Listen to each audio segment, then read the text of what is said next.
Hello good morning student. Class first year में आपका स्वागत है बायोलॉजी की क्लास में। आज हम लोग पढ़ेंगे वायरस संक्रमण तथा रोगों के भेद। ठीक है, तो वायरस संक्रमण तथा रोगों के भेद के बारे में हम लोग आज डिस्कस करेंगे, पढ़ेंगे। ठीक है, तो वायरस संक्रमण दो प्रकार का होता है। ठीक है, वायरस से होने वाला जो संक्रमण है वो दो प्रकार का होता है। एक तो होता है दीर्घ, ठीक है, एक होता है दीर्घ स्थायी, ठीक है, दीर्घ स्थायी, तथा एक होता है तीक्ष्ण। ठीक, दो प्रकार के संक्रमण होते हैं। पहला जो है तीक्ष्ण तथा दीर्घ स्थायी और तीक्ष्ण, ठीक है। फिर तीक्ष्ण संक्रमण में संबंधित रोग क्या होता है, तीव्र उत्पन्न होते हैं। तो वायरस संक्रमण दो प्रकार का होता है, तीक्ष्ण तथा दीर्घ स्थायी। तो जो है कैसा होता है, पहला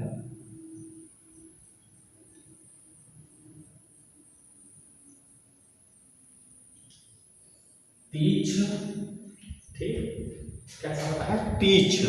तीक्ष्ण मीन्स आप लोग जानते हैं क्या होता है, तेज ना। तीक्ष्ण तथा दीर्घ स्थायी तथा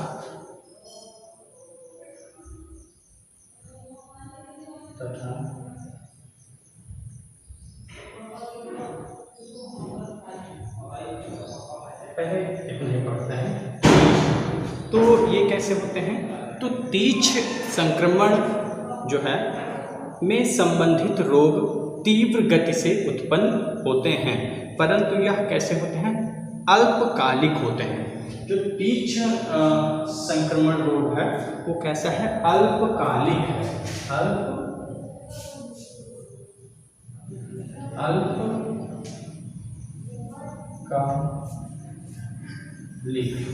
अल्पकालिक का मतलब है जो एक छोटे समय के लिए हो। अल्पकालिक का क्या मतलब होता है, वह रोग जो बहुत ही छोटे समय के लिए हो।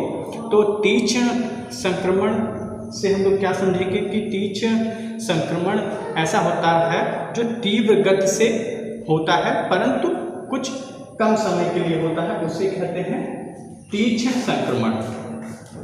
अब दीर्घ संक्रमण क्या है, ठीक, दीर्घ स्थायी संक्रमण दूसरा हम लोग पढ़ेंगे। दूसरा क्या है, दीर्घ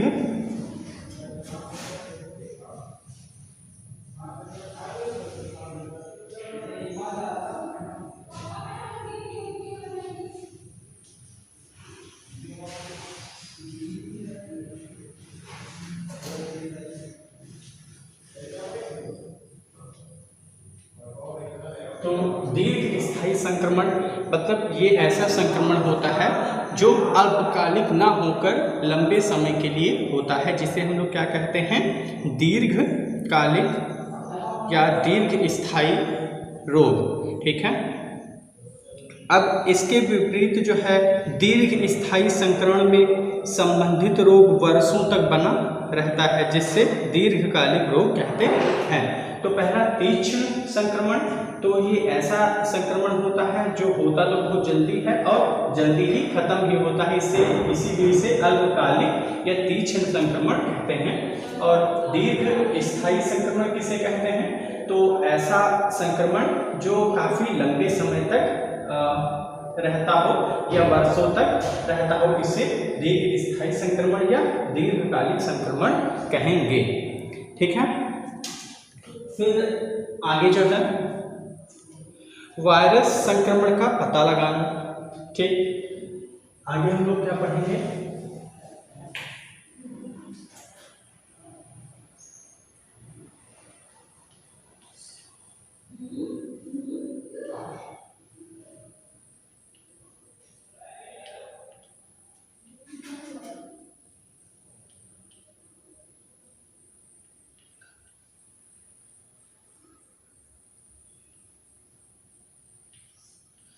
वायरस संक्रमण का पता लगाना।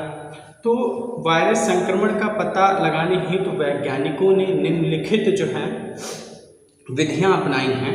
पहला जो विधि है वो इलेक्ट्रॉन सूक्ष्मदर्शिता द्वारा इनका सीधा अवलोकन करना, ठीक है, इलेक्ट्रॉन सूक्ष्मदर्शिता द्वारा इनका सीधा अवलोकन करना।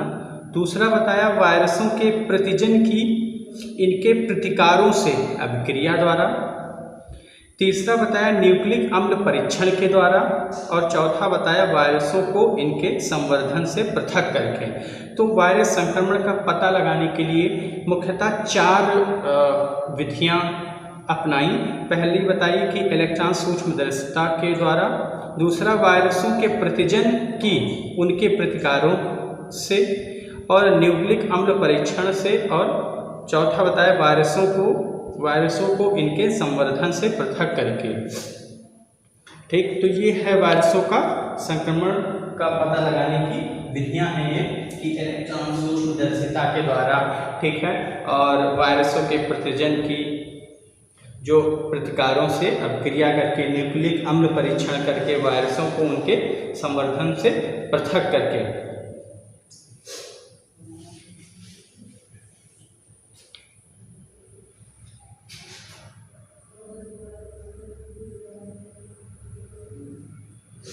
अब नेक्स्ट हेडिंग क्या है? वायराइड्स है। ठीक,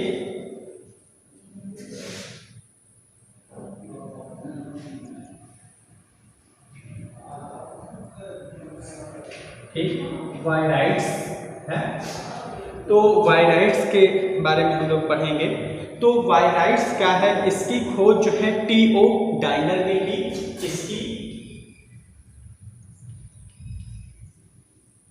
खोज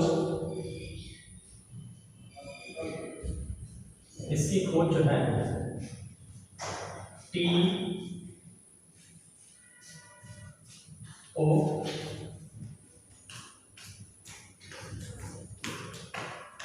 इसकी खोज टी.ओ. डायनर साहब ने की थी। ये आलू के एक रोग के बारे में इन्होंने बताया, जिसे कहते हैं आलू तुर्क कंद बीमारी। ठीक है, जो वायराइड्स हैं इसकी जो खोज है वो टी.ओ. डायनर साहब ने की। इन्होंने एक आलू के रोग के बारे में बताया, जिसका जो रोग था आलू तुर्क कंद बीमारी।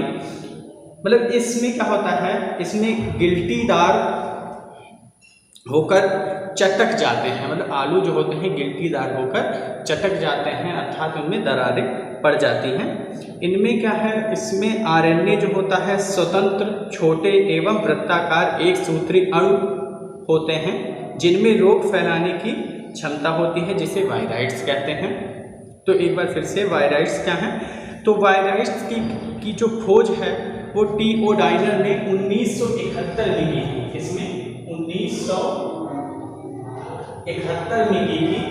इन्होंने एक रोग के बारे में खोज की, जिसे हम आलू का तुर्क रोग कहते हैं। इस रोग में आलू में क्या होता है, गिल्टियां पड़ के वो चटक जाती हैं, इसीलिए इस रोग की खोज हुई। वायराइड्स जो है इसकी खोज टी.ओ. डायनर साहब ने की थी। अब आगे जो है प्रियांश क्या है, तो आगे प्रियांश के बारे में पढ़ेंगे। ये क्या है, ये प्रोटीन के वे छोटे कण होते हैं। तो प्रियांश जो है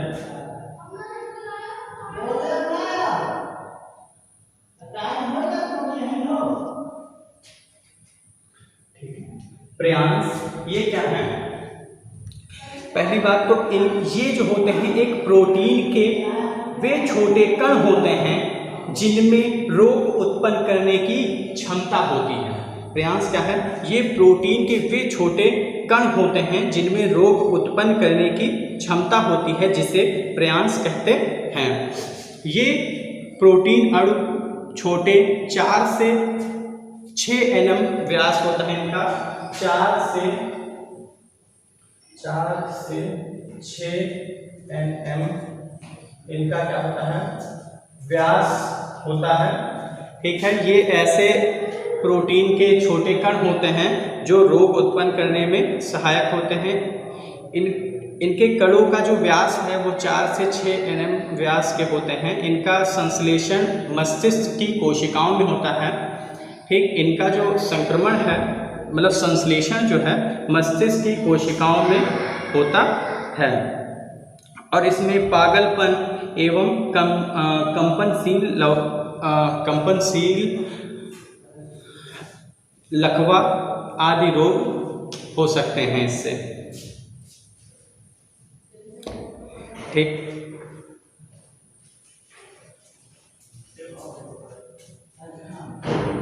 बस आज के लिए इतना ही।